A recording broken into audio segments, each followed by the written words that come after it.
Warmly welcome to Cape Coast Dungeons or Cape Coast Castle. My name is Justice Kwapena Aqua, and I'm going to be your guide.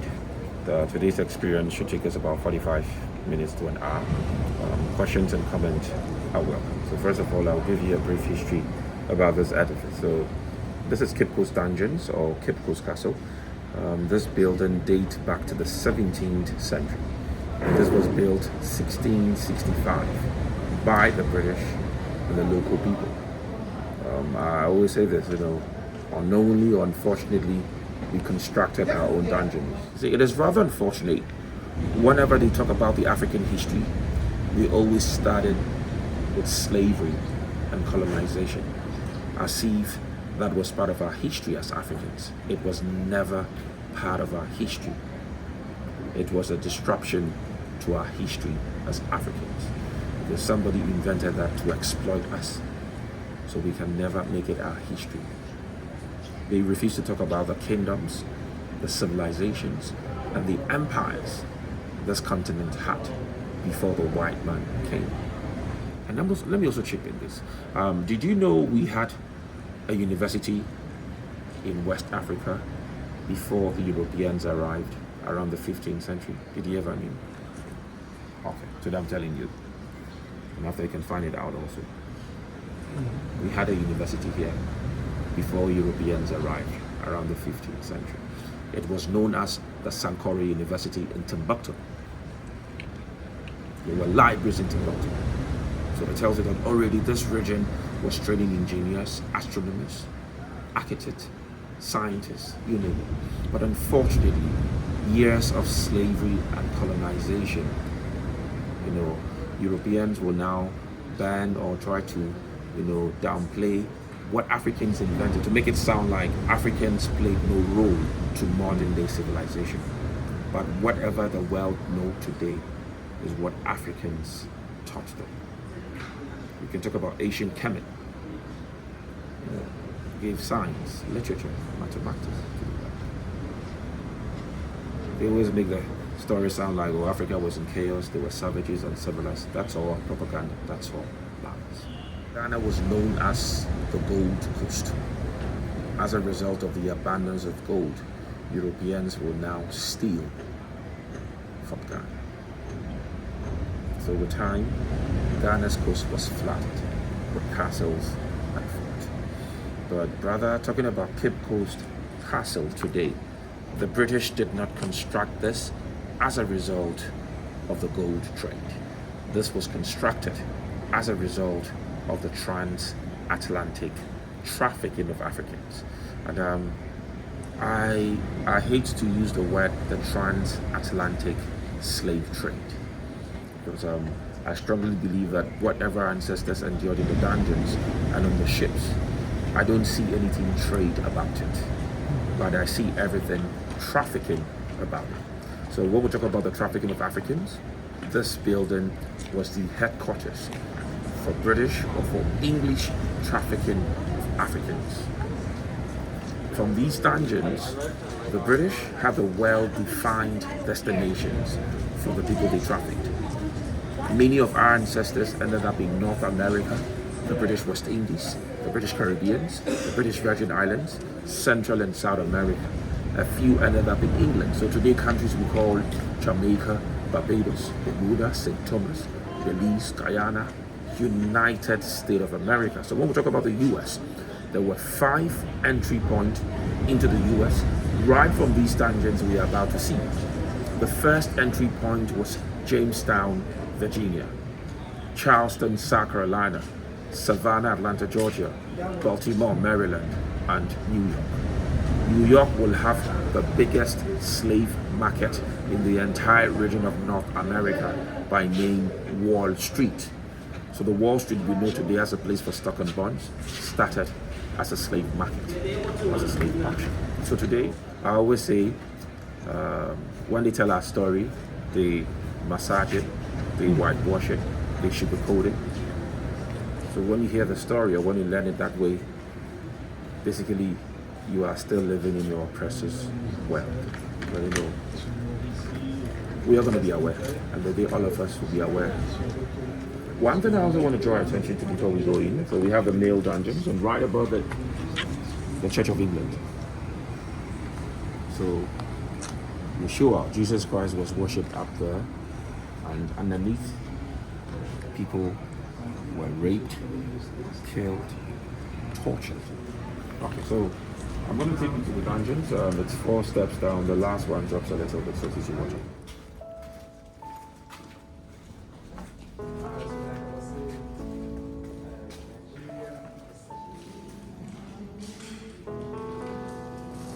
So the holes you see up there was the only source of light in the dungeons. Again, that was the only way they could determine whether it was day or night. This is the biggest dungeon you will ever see when we talk about the trafficking of Africans. The British built this dungeon to hold at the time over 500 to 1,000 of our male ancestors. The age range here was from 11, 12, 13, 14, 15, 16 to a little over 40. Europeans will not steal Africans from Africa in their retirement or after retirement. They stole Africans in their prime. This continued for over 300 years. Thank you. Every room in this dungeon can hold over 100 to 200 people. So for example, this room can hold a maximum of 200 men and boys. Each of the other 4 rooms will hold the same. So the range was from 500 to 1,000. The longest days in the dungeons was from 1 month to 4 months. All right, so you remember in the dungeons, I spoke to you about a tunnel where our male ancestors were forced through to the government return.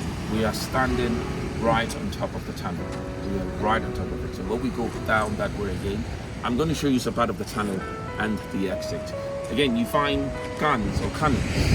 There are cannonballs all around you. There are guns all over the building. There was this bloody rivalry among Europeans or European slave trafficking countries to have the best place to steal or to traffic people. Historically, this land changed hands 5 times.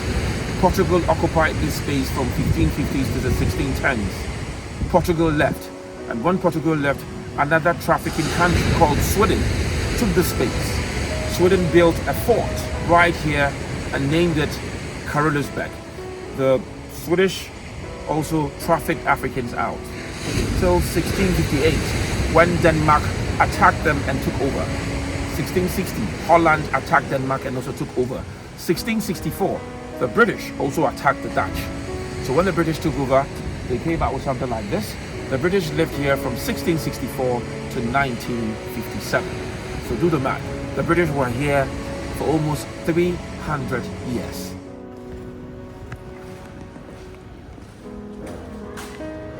This was one of the torture rooms also for women who resisted rape, women who fought back, women who would never accept what the British or the Europeans were giving them.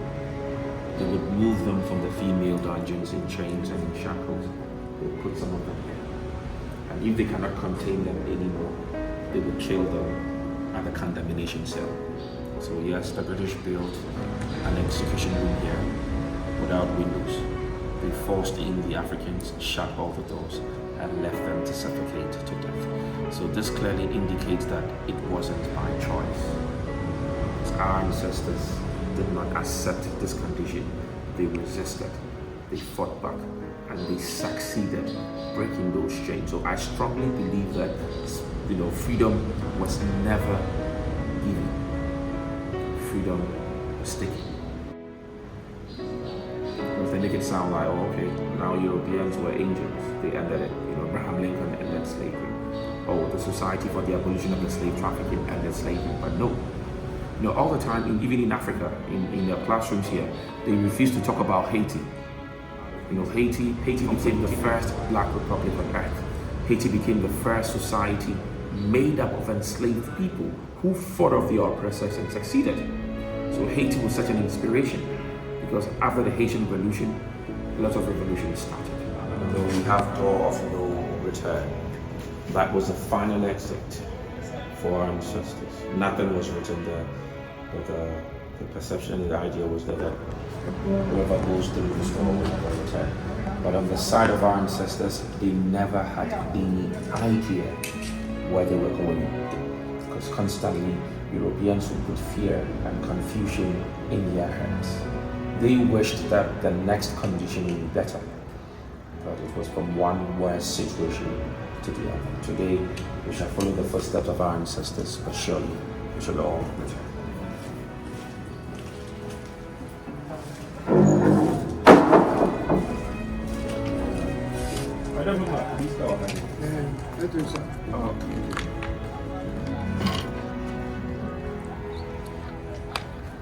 Alright, so through the door of no return, in chains and in shackles, all the parties were forced out to the shore. And at the shore, the water there is very shallow, so the ships had to dock some distance out. They forced them on boat and forced on the ships. I want to draw your attention to another inscription on the door. It says door of return. Very symbolic. We had it in 1998, and for the first time in 1998, Ghana celebrated Emancipation Day. And when we had Emancipation Day for the first time in Ghana, brothers and sisters all over the diaspora, many of them returned. They returned.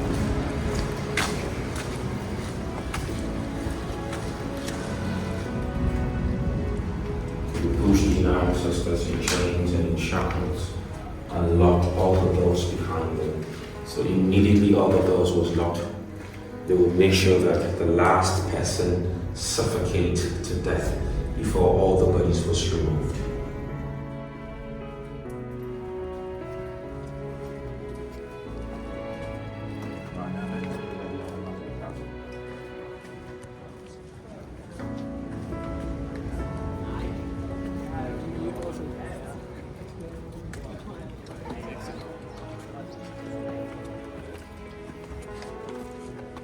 Never practiced that here.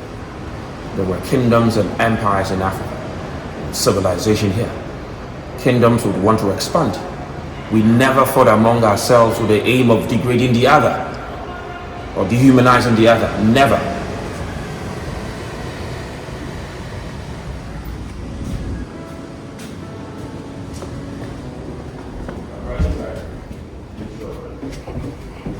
One German leader by name Otto von Bismarck will now mention that, or tell his fellow Europeans that Africa is big enough for all of them to share.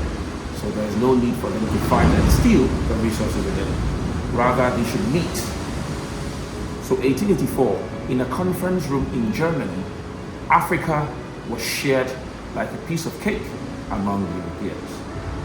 The British had their piece, Ghana, Sierra Leone, Nigeria, Gambia. The Spanish had Equatorial Guinea. The Portuguese had Mozambique, Angola. The French had Côte d'Ivoire, Mali, Burkina Faso. The Germans had Togo, Tanzania, Namibia.